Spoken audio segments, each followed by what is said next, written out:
Hey, this is Ralph. In this video, I want to go over a particular portion of our final exam, recent final exam, and actually have the directions here handy. And basically, I want to focus on this portion, the header sidebar over here. And we can see that there's a logo. This logo is going to be a hyperlink, and then there's a navigation menu. On desktop, the sidebar is obviously over here to the left side, and navigation menu is quite large, taking up a big chunk of the space. On phone and tablet, when the header moves up to the top, things are pretty similar, except the logo is over here towards the left, and the nav menu is over here on the far right side. Still a vertical orientation. In the directions, I gave you these images, and of course this is a copyrighted image, so in this demo I will just use a generic logo or generic image to represent this logo. Okay, so that's basically what I want to focus on in this video, is basically getting that logo that's a hyperlink, and also getting this navigation menu that changes its location based on device. So I do have my page set up from before. I've already got the layout done, and everything's pretty good here. Desktop, tablet, and phone widths are all cool. So I'll just continue working on this. Let me close some of these other files. Okay. And in fact, I'm working on Film Festival 2. So let me just do a file save as, and I'll just save this to my desktop.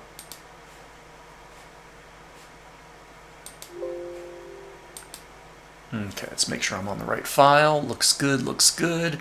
And I am looking at Film Festival 2. Okay, so let's go ahead and get that logo in there. Now, there's a couple ways you can do that.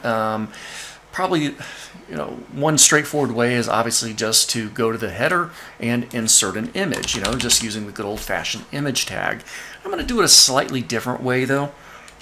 And basically, if we were doing an image tag, we'd have an image tag, and then we would enclose this, of course, within a set of anchor tags. So we'd have anchor surrounding an image. Not a bad way to go. Definitely I need the anchor because every logo on a business website should be a hyperlink. Every logo on every website should be a hyperlink to the home page. So I'm definitely going to need an anchor tag in there. It's just the difference of how I want to use the image. So I can insert an inline image, nothing wrong with that, or I could do an image as a background. We definitely will be using some background images in these other parts, so I guess it wouldn't hurt to do an image here inserted. It'd be fine. In fact, I could change it up to a background image pretty easily after the fact. Okay, let's try it this way. So anchor href, href equals, I'll just do a dummy tag there, href, and then of course my image source equals, I'm pretty sure that is my image file name, alt equals generic logo. I think that's pretty good. Let me minimize here real quick. Yep, generic logo, it's a PNG. So this is going to give me a hyperlink to a particular image. Now before you mess around with any styling, let's see how it looks by default. So I'll just head back over to my browser and refresh, and I can see, okay, well, there's my image and there's my logo, and it's actually pretty darn good. I don't want to glance too much at the directions, but the logo's in the top part, and lo and behold, mine is right there in that top part. Now, everything probably worked out pretty nicely because this logo image that I created is about 300 pixels wide, and so is my my sidebar here. It's got a min width of 300. In fact, if my image was bigger, this sidebar probably would start to get wider. So I think what I will do, though, is just do a bit of styling so that my logo is never going to be wider than the sidebar. So I'm going to go ahead and say, all right, let me give this a class so I can control it a little bit easier. Class equals logo img. Notice I'm doing this to the anchor tag, not the image. Not that I couldn't do it to the image, but this is going to impact how I do some of my styles. The class is applied to the anchor. The image is within the anchor. I'm going to move up to my main desktop styles here. Dot logo image. Remember, this is the anchor. So I could put an A in front of that just as a reminder. That's not necessary. So a.logo image. I'm going to do this. I'm going to set its display to block. Doesn't really do much for me, but it makes it easier so that I can then apply borders and set width and height and stuff like that. So you can see what I'm talking about. Border 2 pixels solid, and we'll do orange. That'll stand out nice and easy. Control S to save, browser refresh, and now we can visualize that logo very clearly up there. What I'm going to do next is I'm going to set the width of this, and I'm going to set the width to be 80%. And you might be wondering, well, 80% of what? When I refresh, we'll see that that logo, notice I'm looking at the orange bar, the orange border there, is now 80% the width of that sidebar. Okay, I'm pretty satisfied with that. I'm going to change it out to 90%. Okay, feeling good about that. I know you're thinking, Ralph, what the hell's going on here? This doesn't look right. I'm going to fix that soon enough with 90%, and I'm going to do a little bit of margin. I'm going to do 8 pixels of margin top and bottom, and auto margin left and right. And of course, since this anchor is now a block element, we know this is a method to easily center a block element within its space. Once again, just looking at the orange bordered box, and we can see there's a little bit of space above, and it is centered within that space. I'll make this a little more noticeable. 16 pixels, there we go. Actually, I didn't notice that change much. Did I not do something? Logo image, margin top and bottom. Okay. So I think what's going, oh, there, I just didn't scroll down. I didn't notice it. I guess I was scrolled up on the page, so I didn't see that change. But anyway, I'm pretty happy with that. Now, let's fix that image inside of it. A.logo image. We can think of this logo image as a picture frame, and the image is within the picture frame. So now I can take this image, and I can easily set its width to be 100% of its parent. Now, by setting the width of the image inside, it's going to size that image to fit nicely within the picture frame, the orange bordered box. So that's a nice way to size that. And I'm going to leave that border on there. It's not necessary. I could take that border away, but I'll leave it on there just so we can visualize what's going on. Let's go ahead and create a navigation menu. Now, our navigation menu in the directions looks pretty darn simple. It's just a list of items. You could, and I probably would in real life, use an unordered list for this with a series of list items and anchors, but it's not technically essential for this one, so I think I'm going to avoid it.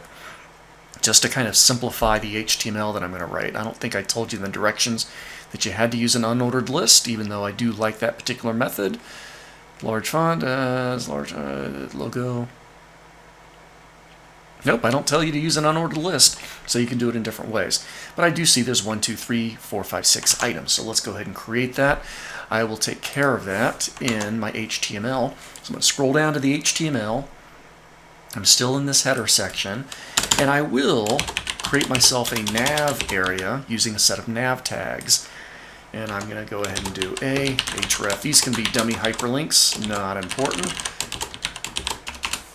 Now I'll do 1, copy, 2, 3, 4, 5, and 6. And I'm just going to kind of make some of them slightly different sizes, just so it looks a little bit more realistic. Okay, a few extra letters in there. All right, so I've got my nav menu HTML created. Let's see how it looks by default without any styling whatsoever. And there it is, right up there. So let's go ahead and clean that. It's hard to see, so let's go ahead and fix it up. I'm going to head over to my styling. Notice I'm not worried about the responsive yet. I'll take care of that all in one shot. Make sure things are looking good. So let's go ahead and work on the nav. Now, could be in real life that a website has multiple navs, so I'm going to say this is the header nav. This is our main nav. It's the navigation menu, which is in the header of the web page. So within my header nav, let's go ahead and do a few things that I know will help.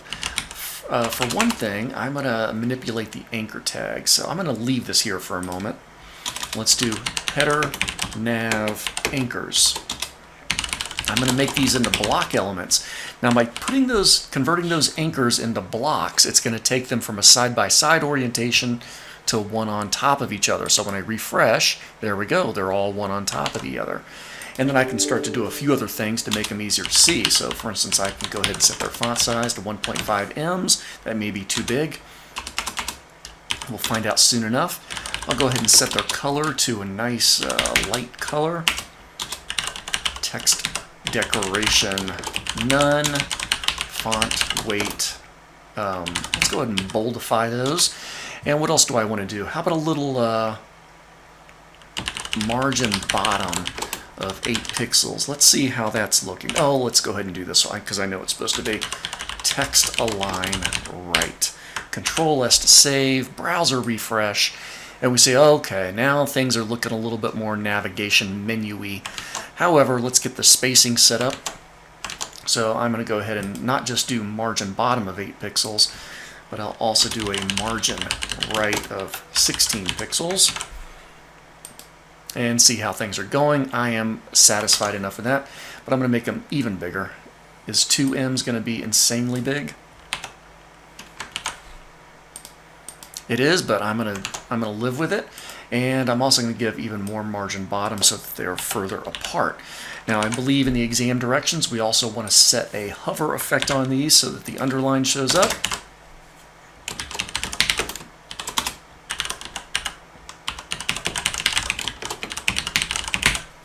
Save that. Refresh. There we go. So there is our navigation menu. I'm pretty satisfied with that. I know the colors and things are a little bit off from the directions, but that's okay.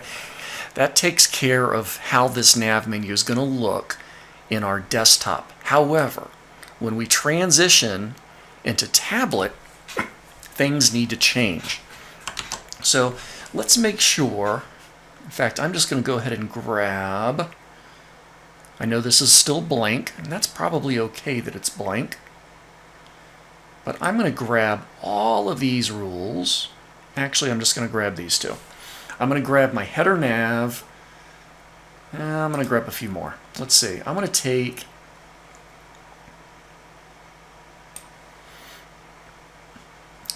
a chunk of rules here. I'm going to copy those, and I'm going to paste them into my tablet styles.